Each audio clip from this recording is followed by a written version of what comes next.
I'm happy to speak this afternoon to Jerry Dempsey as part of the ACSM's Distinguished Leaders in Sports Medicine and Exercise Science series. So welcome, Jerry. Thanks, Jack. Thank you so much. Nice to be here. And I've been wanting to interview you in the past, and I heard from Sue Hild at ACSM that there's this new legacy group, and you were going to be here, so I contacted you the very day. So thank you for taking time to come and talk. Your name has been around a long time. A few years. In very good terms, always. So I wondered if, just to sort of start off, if you could take us back to really high school, college. You know, were you interested in sports or physical activity then? Where did you go to undergrad? What did you major in? Let's start there. Yeah. I'm a Canadian. I'm from a town called London, Ontario. I know right where it is. A couple of hours from Toronto. Yeah. And in between Detroit and Toronto. University of Western Ontario? Western Ontario, yeah. And I went to Central Collegiate there and then to the University of Western Ontario after that. And yeah, I was a jock. I played especially hockey and baseball. Well, of course, my two main sports. And then I think, and I grew up in with just a mother, and so my kind of male adult hero was my football coach in high school, and I was really attracted to that and what he did. And his name was Bill Trout. He's still alive. And so I always wanted to be a teacher and stay in athletics. And so when I went to Western, but I was always interested in science. Those were my best, biological sciences were my best subjects. And so I took a degree in both teaching, physical education, and in biology. Oh, good. Okay. With a fair bit of history, too. History was a very important discipline at the University of Western Ontario. They had a number of Brits teaching there. Yeah, which is a strong heritage. Oh, absolutely. Yeah. And so that's what I did at Western. And had a. What time was that, Jerry? What years were you there? I was at Western from 1957 to 61. Okay. Yeah. Okay. And so it's the 50th reunion this September. Yeah. And then I went and taught high school for a year in a place called Hamilton, Ontario. Yeah. Right. There was the huge school, 2,500 kids, steel workers kids. Yeah. Good football, I bet. It was great. I coached that. I coached wrestling, track and field, and tennis. Were you a PE teacher too? I did that. Just coaching? Or? No, I didn't. I taught PE. That was all part of it. Yeah, but back then, and I taught biology, geography, history. You did the whole. Yeah. Yeah. And I really enjoyed it. It was really hard work, and I ran a Saturday morning group for obese kids. Wow. And I was always interested in that. And I got, but I always had an interest in science. A guy at the University of Western Ontario, Professor Michael Uhas. I know he was a big fitness guy. He got his Ph.D. in Illinois with Tom Curran. Oh, wow. Okay. And so he preached this, and he had all of us. It was a very small class. I think there were 12 of us in the very small university. And he had us going out and running adult fitness classes. We would help him gather data for his Ph.D. thesis that he was doing. This is when you were an undergrad. Oh, yeah. Yeah, that's pretty neat. Yeah. And there were a couple of fairly famous cardiovascular physiologists at Western, too. And so there was a strong science influence as well. I was always interested in that. And but I taught high school for a year, and then and that's when I first became a member of ACSM. Oh, my heavens. Well, because of Uhas. Oh, well, of course, in Curitin, that's right. There's the connection right there. And Curitin visited London, I remember that. We all went down to the YMCA with us. I'll be darned. Yeah, he was like a Pied Piper. Yeah. Real evangelist. Yeah, and, quite the preacher. Oh, was he ever. Yeah. And, but it got us all very excited. I give him that. I wasn't crazy about some of the science. I thought it was a little less rigorous than I would have liked. Probably so. But his enthusiasm and Professor Juhasz had that same kind of enthusiasm. So we joined, and so I wasn't going to meetings then, but well, very few people were. Yeah, it was very exactly, small. very small. Yeah, and I taught for a year, and then the Canadian government, for reasons I can't remember, wanted to push health and fitness. Juhasz was involved in that.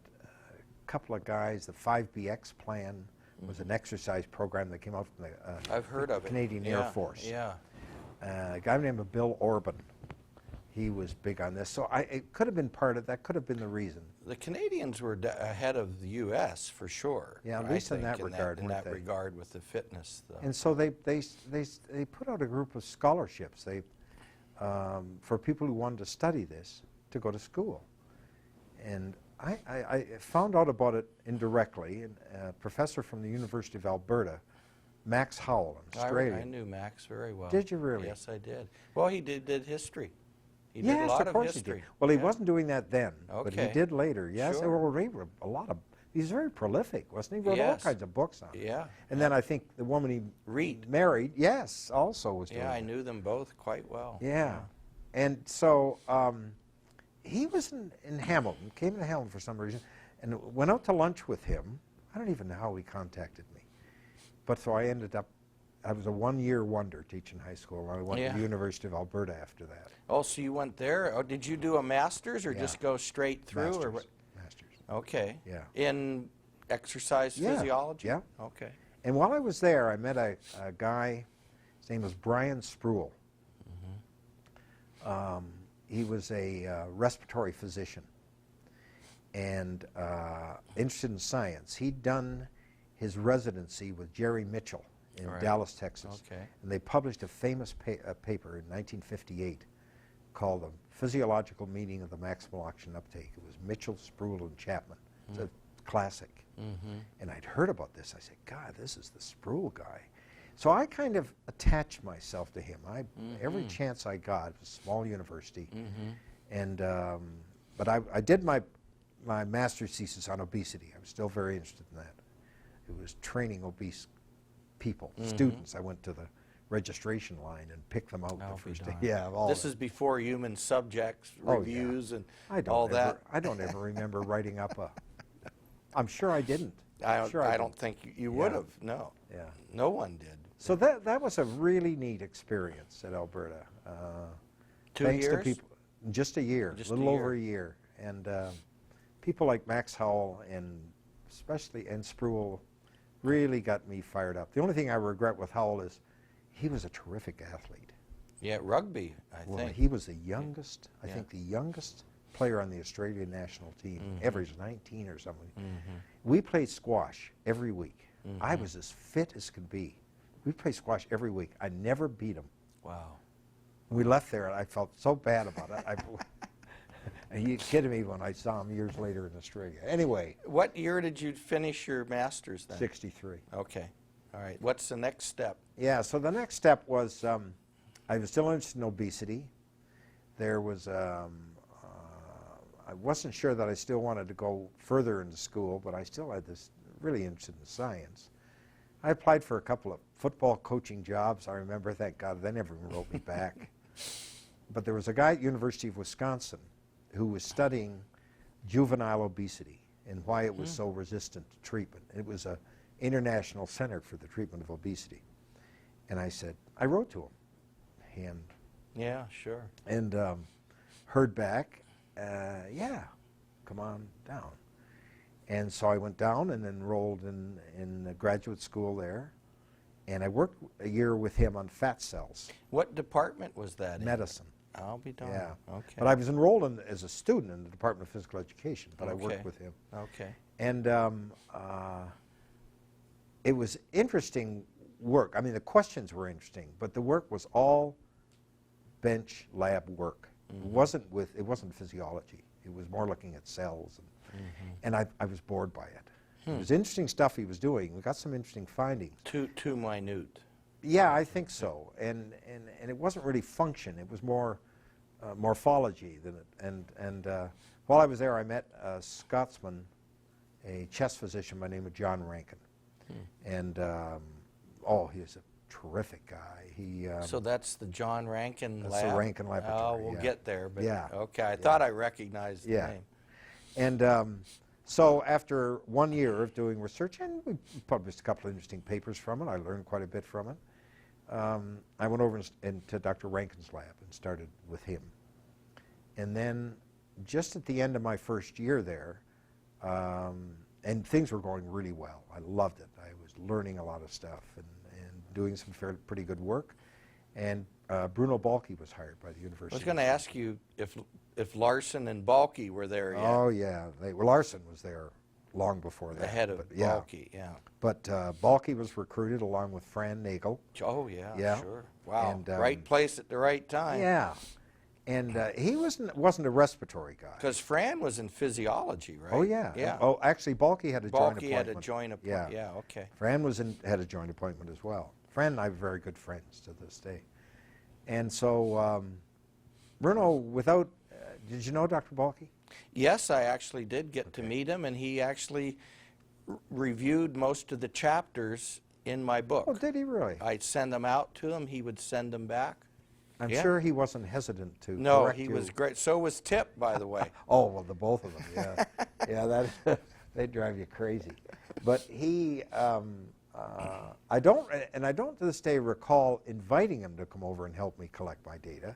He just showed up, Dr. Balke did. And it was great. It was great. And so that was a great relationship. And my boss, Dr. Rankin, really liked Balke. Oh, good. And so I wasn't a formal student of his, but he had a big impact and a lot of interaction. And when I graduated, This is with your Ph.D. yeah, now. Ph.D. And did you just do, for your dissertation, stuff out of the lab that you were working on at the time? It involved obesity. Okay. Only this time, the effect of obesity on their chest wall and lungs, and involved exercise. Yeah. Oh, exercise was the Physical core of it. activity was Yep. still... Oh yeah, big, acute exercise effects. Okay. And I remember I published that in the Journal of Applied Physiology, 2 papers in the Wow. 1965. I was going to ask you what year, and you were got 65. ahead of me there. Good. Yeah, and Balke's on the, he's a co-author. Is that Yeah, right? yeah. Very yeah, neat. Yeah, it was Wow. neat. So that was great. And then I got, as a result of some kind of side findings, I got very interested in the regulation of breathing. So did you, when you finished your Ph.D., Jerry, did you stay there then? Or did you take another job, I go stayed and somewhere did else, or no, what? I stayed and did a postdoc there. Okay, okay. But it was really almost, I had a graduate student of my own, then Bert Forster, who's now a professor at Medical College of Wisconsin. And I started getting interested in the control of breathing, because with a couple of these obese people, they were retaining carbon dioxide, and they were young, all in their 20s. And if I'd have really been on the ball, I'd have realized what I really had back then was obstructive sleep apnea. I'll be darned. Oh, which would go with the obesity. Oh, yeah. We didn't know that No. then. Interesting. And there I had, out of 15 It was of them, right there. 2 right there in front of me. And we even did a sleep study, but not on one of them. Full-blown sleep study, studied their breathing all night long. Wow. Fascinating, but I stopped it then. Now, it's a major part of my research since 1979, but if I really wanted to be a pioneer, I blew that. That was an interesting thing. Anyway, yeah, it's a huge field now. Yeah, absolutely. Yeah. So, control of breathing, still exercise, but in hypoxia then we got interested. And Dr. Balke has a long history in Germany and with the Air Force in high altitude. Absolutely. And so we had there were some theories in the literature about what controlled breathing at high altitude. When you first go to high altitude, you breathe, well, within seconds, you start breathing more. But there's then a time-dependent... Faster rate. Yeah. You mean? And depth. And depth. And okay. you hyperventilate, your arterial CO. It's a key adaptation. Without it, you couldn't go very high. Okay. And over time, your breathing increases more and more and more. And then, interestingly enough, when you come back to sea level, you continue to hyperventilate for days and days and days. And this was always a mystery, but there was a theory out from University of San Francisco, some very famous people, on how this happened. And it had to deal with how the brain regulated its pH. Oh, we thought it was, all of us thought it was a wonderful theory. It had come out in 1963. And, but the more we got talking about it, my student and I thought, you know, the data isn't that good, the basic data. It looked to me like they drew some curves through a very few data points. And we said, you know, we should look into this more. Well, it turned out that they weren't right. But if you're somebody young starting a career, it's not maybe always the best to take on. So it was fascinating, actually. Yeah, start attacking these established people. But we went to these mountains that are around us right today. Sure. Mount Evans was, and Leadville, Colorado were the two places we went. Oh, a dozen different times. Brought our whole lab out. And Dill, of course, had preceded Balky with all that. That's right. I talked to him about Dr. Dill several times. Yeah. He was very helpful. Very, very smart man. And his enthusiasm was infectious. So we went, started in 1967. We took a trip to Leadville. We were there for 8 weeks. We studied acclimatization, the effects of physical training at high altitude. And one of the more interesting things we did was to study 50 residents of the city. And we found out that their lungs were so much different than people who had just come up the mountain. And that's been confirmed. The diffusing capacity of their lungs is like twice normal. It's a beautiful, efficient adaptation to exercise because of this. They didn't have to hyperventilate nearly as much as us because they could transport the oxygen more efficiently because their lung structure was different. And so that was a pretty key finding. That and this whole business about dispelling the theory that was out there. So we spent a long time on that all through the 70s. That didn't go away. It's once a theory gets out there and it's promulgated by a number of people, and they think it applies to a lot of disease states and everything, it's very hard to fight that. To debunk it. Yeah. And but it turned out to be fascinating. I think we ended up doing something like 13 different projects on that over that. And you stayed there all that time. I decided not to leave. Had you gotten a faculty appointment then, or how Yes, did you were 68. sort of a postdoc phase, and yeah, 68. then somebody hired you along the way, I guess. Dr. Rankin did. Yeah. Okay. My first interview was with University of Iowa. Oh, was Tip there then? It sure was. And it was a joint appointment to teach the medical students respiratory. Between phys ed and there. And the quick story is this. We had a wonderful interview. I mean, Charlie Tipton's handling of graduate students was a model to emulate. He influenced me a great deal in that regard. And all the guys were there then. Baldwin, Frank Booth, Tur Young, then Laughlin came a few years later. I mean, the whole bunch was there. Groundbreaking stuff. Yeah, absolutely. Charlie had his Langendorf heart preparations up all over the gym. I mean, I'll never forget it. And I had a great interview. And so at the end of it, I said to Charlie, I said, geez, you know, I'd really love to come and work with you. But Iowa City, it's so small. Well, Charlie's an Iowa guy. I know he went to Arizona later, but he loved Iowa. And he was infuriated at it. And here's what he said, Jack. Here's what he said. Dempsey, are you crazy? We're only 15 minutes from Cedar Rapids. Now, isn't that a great line? Isn't that a great line? And I've told that several times to embarrass him, but he doesn't get embarrassed by it because he really means he was serious. Oh, yeah. So you were in what, the Department of Medicine? Department of Physiology? Preventive medicine. Preventive medicine. And I had affiliate appointments in physiology, biomedical engineering, and the vet school, and kinesiology. Whatever it was called then. Well, probably physical education it was, still then. But it was just making the transition. Yeah.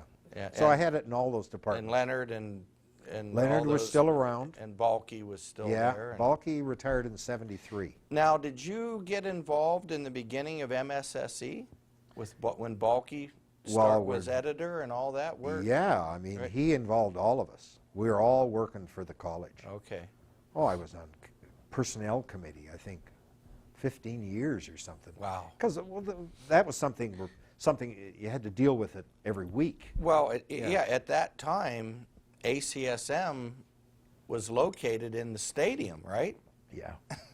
So was Bruno's lab. Yeah, so you couldn't get away from it. Oh, no. It was all And it was right great. there. Yeah. It was really fun to do that, and we participated in it just because we were local. Mm-hmm. And then I was a vice president in the 70s sometime, on the board of trustees like forever it seemed. Yeah, yeah. The first meeting, I'd like to say this, the first meeting I went to was in Minneapolis when I was in Alberta, and a colleague and I drove down, so that's 63. Wow, really small then. Oh yeah, very small. So Wolf was there. I mean, oh, they were all there. They were all there. They were all yeah, there. I mean, I mean, that's early on. Karpovich. And yeah, and there were just, no opposing sessions. Sure, it was. Yeah. But the guy that stood out to me was Buskirk. Ah. Mm-hmm. Our field, I mean, exercise, we can get a little carried away. Exercise training, everything, there's positives on everything. That's not exactly true. And it needs a scientific basis. It had none back then, really. And Buskirk was the guy that always asked the scholarly questions and the basic physiology questions. I was so impressed by him. And this is probably overstatement, but I think that he really kept the college on an even keel just by being him. Just his presence. Yeah, so it was to balance Let's off not this get other carried away That's with this. right. And let's make sure we got the data and that there's science and that we're going in that direction and that we have our students going in that direction. Very impressive.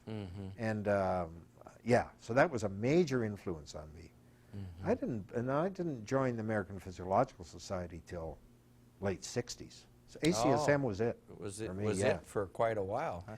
And there was a meeting held in Madison, the national meeting.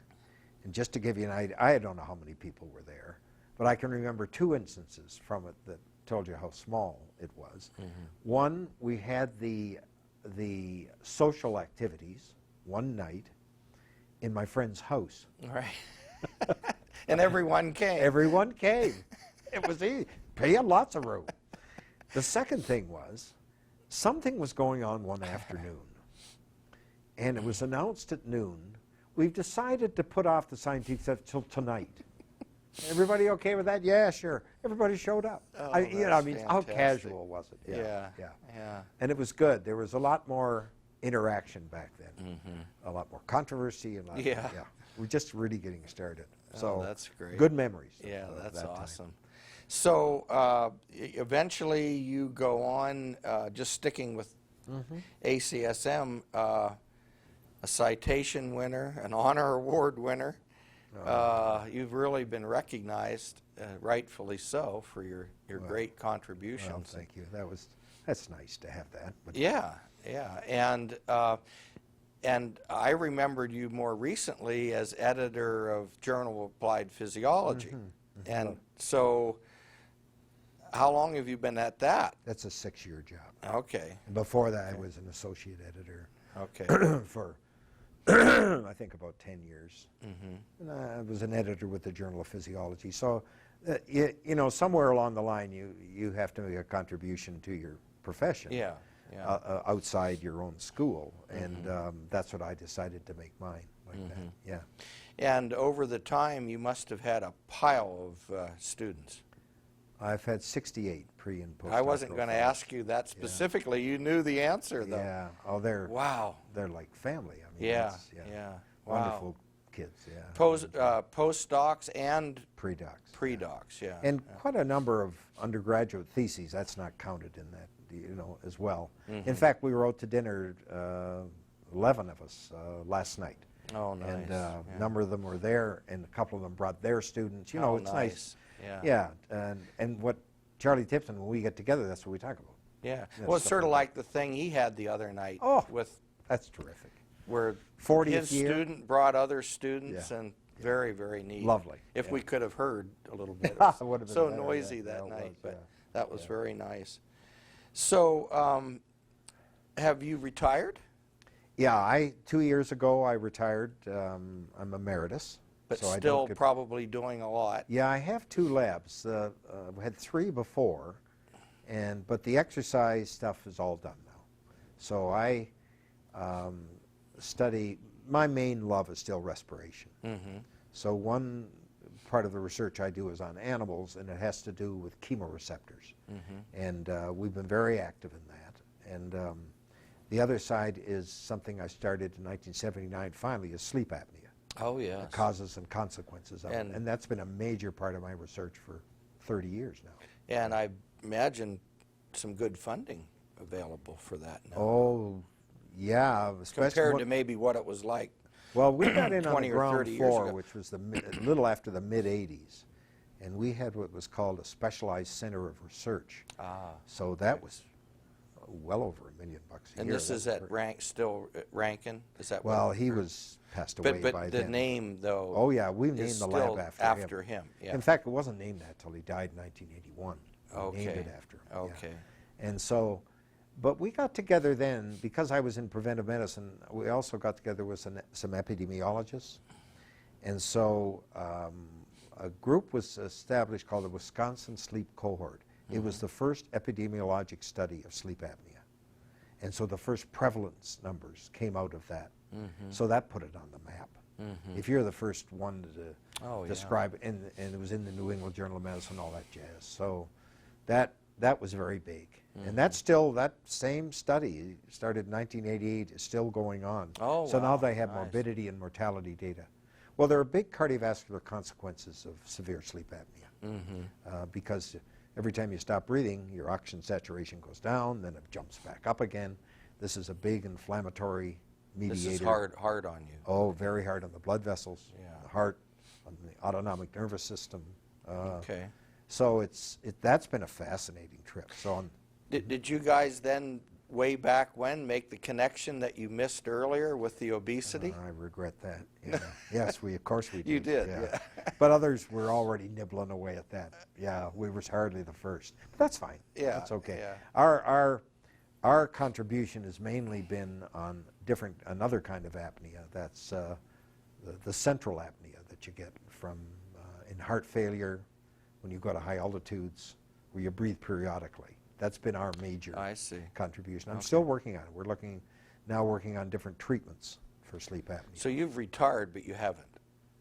Right. But it's a lot easier now. Yeah. I think. You don't have that. Well, you were probably teaching too. Yeah. up I till don't you teach anymore. I taught medical students and Yeah, undergrads and yeah. grads. Yeah. But I don't do it. So anymore that's a of that. big change right there. And now I have mentor a couple of young faculty members, but I don't have You don't students. have the whole. I really miss that. Yeah. But so yeah, it's retirement. The grants will run out now in about 3 years, and I think that'll probably end it. But I spend a lot of my time now coaching my granddaughter's sports team. So I'm involved with granddaughters. you said that too. the other night. Yeah, I'm very excited about Good way to that. spend your time. Yeah, Yeah. keep me out of trouble. Well, one thing that you've certainly had a chance to look at over your career that I wanted to ask everyone is, and you've certainly been honored by ACSM for your work, and just reflect a little bit on where ACSM was and where we are Yeah. now. I mean, wow. Yeah. It's quite a history. A Isn't lot it? of neat people. Absolutely. Good journal. I think Respected journal. it is. Yeah. Even though there's physiology groups out there, there's still a lot of physiologists that Yes. still Yeah. come to this meeting. I agree. So I don't know if it's just a sort of a global look at it, what you think. Just a is couple of going on. comments, I guess. Yeah, it's changed a lot. Well, of course it had Of to. course, yeah. Thousands of members from Yeah. a few hundred. And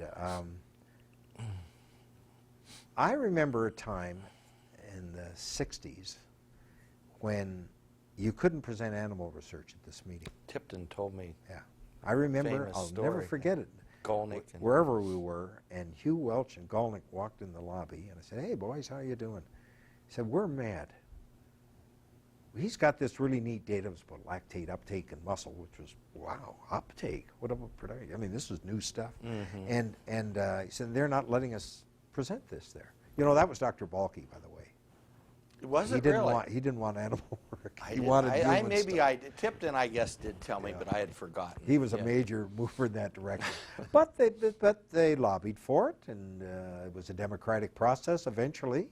And of course, it's full blown now. I Oh, went to yeah. some nice studies today. Yeah. So I always, from the science end, I think the major contribution I saw and what from sports medicine was the muscle guys, the Golnicks, and all of the people he trained, and the Holliseys, and I mean, that groundbreaking stuff. And then Kenny Bald. I can't even name all the names. Yeah, I saw but, Bruce Gladden today. Young, well, he's not young anymore. Yeah. But really, I see what you're George saying. Brooks. I mean, Yeah. this is solid stuff, and they were presenting their best stuff for many, many I years. wondered about here. that. Here, rather Here. than, APS.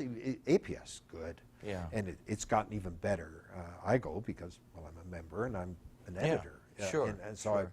respiration's big there, and I present a lot of our stuff there, and my students do. But I always admired ACSM for that. And I think we've gotten away a little bit from the basic and even some of the applied biological sciences. And I think that's a strength that we should try and hold on to. And I know a lot of leaders in the college are concerned with that. Yeah. I like the idea of the exercise as medicine, fine, that's good. And I mean, who would argue with that? So long as we keep the proselytizing to a minimum and keep our eye on the science, because I think that's what the college has to offer. Yeah. And that's It's the certainly been scientific its basis. heritage, Jerry. Yes, I know. No question. It just seemed to me like we're getting a little bit away Slipping from away it. a Yeah. little, yeah. And this is not by any means to downplay the efforts of people that are doing this. I think we need preachers. Yeah, I understand. but I've we heard gotta this be careful. before. Yeah, I understand what you're Okay. saying. And there's a big initiative now, basically basic science on initiative I've again. heard that again. Yeah, so I hope it can fly. we'll see. Yeah. What you were saying about the best research and everything, I would assume that also applied to a guy like Larry Rao. Oh, sure. The best cardiovascular stuff was somewhere else, but still, and Larry was a huge American Physiological Yeah, Society. but he showed up here. Oh a yeah, he lot. did. He did. Yeah. And his students did. Oh yeah. Yeah, Raul and I have known each other a long time, argued about just everything you could imagine, but I learned a lot from him. Yeah, I He's a got great guy, to and I know think the him, college too. has too. Yeah, and he was an honor award winner. Yes, he was. Many years ago. Yeah, he was fantastic. Yeah. Oh, you know, he's quite a guy. Well, anyhow, I guess we better close down here, Fine. Jerry. So, This has really been a pleasure, Jack. and for thank doing you this. too for all your insights and all the great things you've done Oh, thank you. It's- and continue to do by the sounds of it. So well, it's slowing down a bit, but I still like it a lot. you're in It's good fun. shape. That's Yeah. what physical Yeah. activity does, right? Apparently, as long as there's a scientific basis. for it. Right, Yeah. right. Then it's Yeah. okay. Thanks again, Jack. Thank Very you. much. Pleasure. Appreciate it very Yep. much.